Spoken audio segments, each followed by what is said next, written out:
A fair amount of you out there remember the movie Beetlejuice. It was released in 1988. It's since been turned into a Broadway musical, but you don't have to travel to New York to see it because shows are happening right now in Connecticut. And you don't even have to say Beetlejuice 3 times in a row to make it work.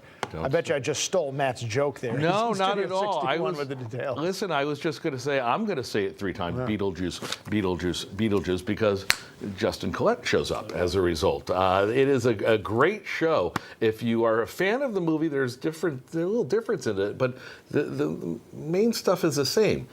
Character from the underworld causing havoc in the real world. This is the man that does it. Say hi to Justin Collette over here. There he is, right there. Hello. Good morning to you. Good morning to you. Nice to have you here. We've been already having a lot of fun with you sitting on the couch. This is a fun show, but for, I think, a few different reasons. If you're a fan of Broadway, if you go to the Bushnell, one thing that you see is you see a show that's pretty standard. You kind of bend it a little bit.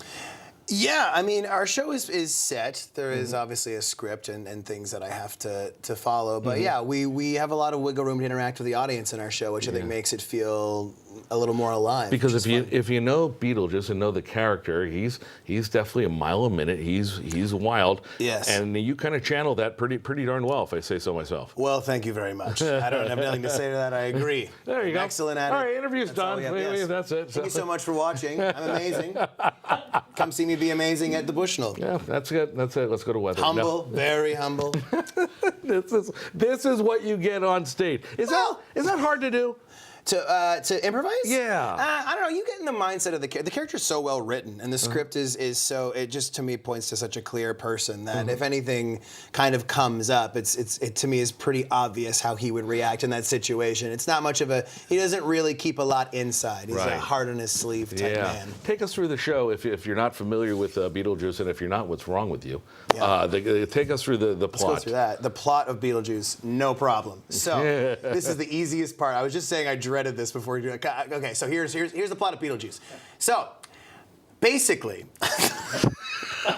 I should know this. This is live TV. Yeah, I know. So You're eating into your clock here. This couple dies, okay? A couple dies. They're the Maitlands. They die in this house in Connecticut, actually, and a family from New York moves there, and they bring their daughter who's grieving the death of her mother, and she tries to enlist the help of these ghosts to scare her family out of the house, and when that doesn't work, she turns to an insane demon to help her get the job done. Enter insane demon.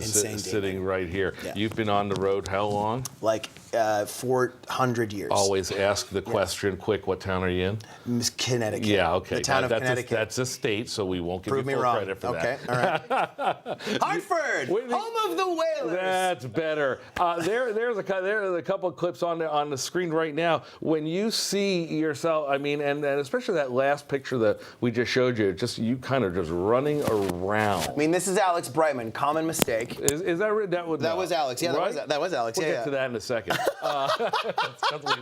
But you're running around. Yeah. And it's tough to kind of, as somebody in the audience, to kind of just keep up with you a mile a minute. I think Alex Timbers, who is our director, is I think just such a genius. He also directed Moulin Rouge, and he's I think really, really good at having this chaos happen on stage, but you kind of understand where you're supposed to look. Like I don't think the focus has ever split, but there's so much going on all the time in the show, which is why it's fun to see it. I think a bunch of times. There you go.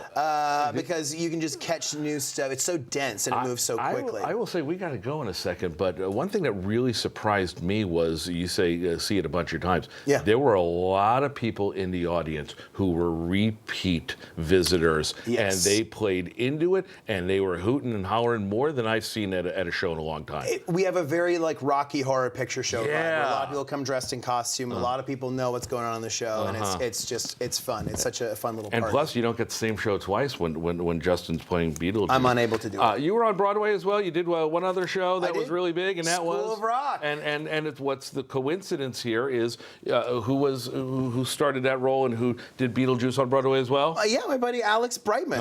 And there's not a lot of people who could fill his shoes. You did it very well. You make I it your text own. him that every day. There you go. I send him a picture of empty shoes. So as soon as he's got his next gig, you know where you're going. Yeah, I'm going to make a career swimming in his wake. That's Beetlejuice through this weekend at the Bushnell. Nice to see you. Nice to see you too. You were great fun. Thank you. Let's